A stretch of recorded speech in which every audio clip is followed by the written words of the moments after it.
किसी गांव में एक दिन कुश्ती स्पर्धा का आयोजन किया गया। हर साल की तरह इस साल भी दूर दूर से बड़े बड़े पहलवान आए। उन पहलवानों में एक पहलवान ऐसा भी था जिसे हराना सबके बस की बात नहीं थी। जाने माने पहलवान भी उसके सामने ज़्यादा देर टिक नहीं पाते। स्पर्धा शुरू होने से पहले मुखिया जी आए और बोले, भाइयों, इस वर्ष के विजेता को हम 3 लाख रुपये इनाम में देंगे। इनामी राशि बड़ी थी।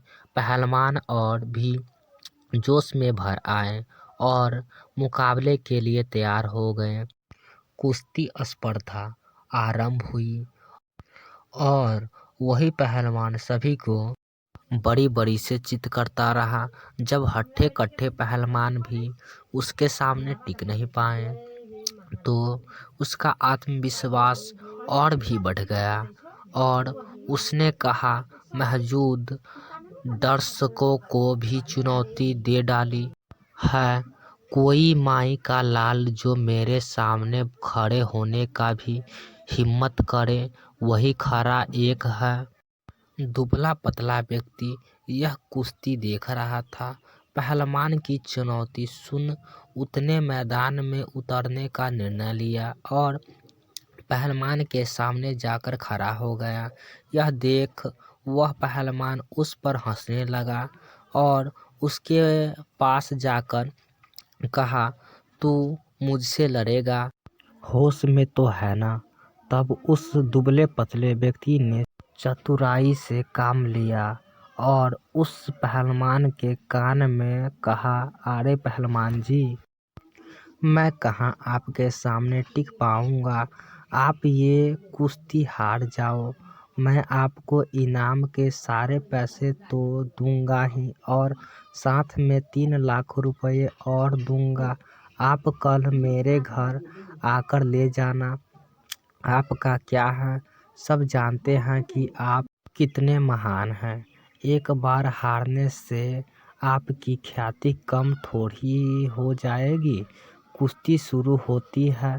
पहलवान कुछ देर लड़ने का नाटक करता है और फिर हार जाता है। यह देखकर सभी लोग उसकी खिल्ली उड़ाने लगते हैं और उसे घोर निंदा से गुजरना पड़ता है। अगले दिन वह पहलवान शर्त के पैसे लेने उस दुबले व्यक्ति के घर जाता है और 6 लाख रुपए मांगता है। तब वह दुबला व्यक्ति बोलता है, भाई किस बात के पैसे? अरे वही जो तुमने मैदान में मुझसे देने का वादा किया था। दुबला व्यक्ति हंसते हुए बोला, वह तो मैदान की बात थी जहाँ तुम अपने दांव पेच लड़ा रहे थे और मैंने अपना, पर इस बार मेरे दांव पेच तुम पर भारी पड़े और मैं जीत गया। मित्रों, ये कहानी हमें सिखाती है कि थोड़े से पैसों के लालच में वर्षों के कड़े परिश्रम के कमाई प्रतिष्ठा भी कुछ ही पलों में मिट्टी में मिल जाती है और धन से भी हाथ धोना पड़ता है। अतः हमें कभी भी अपने नैतिक मूल्यों से समझौता नहीं करना चाहिए और किसी भी तरह के भ्रष्टाचार से बचकर रहना चाहिए। धन्यवाद।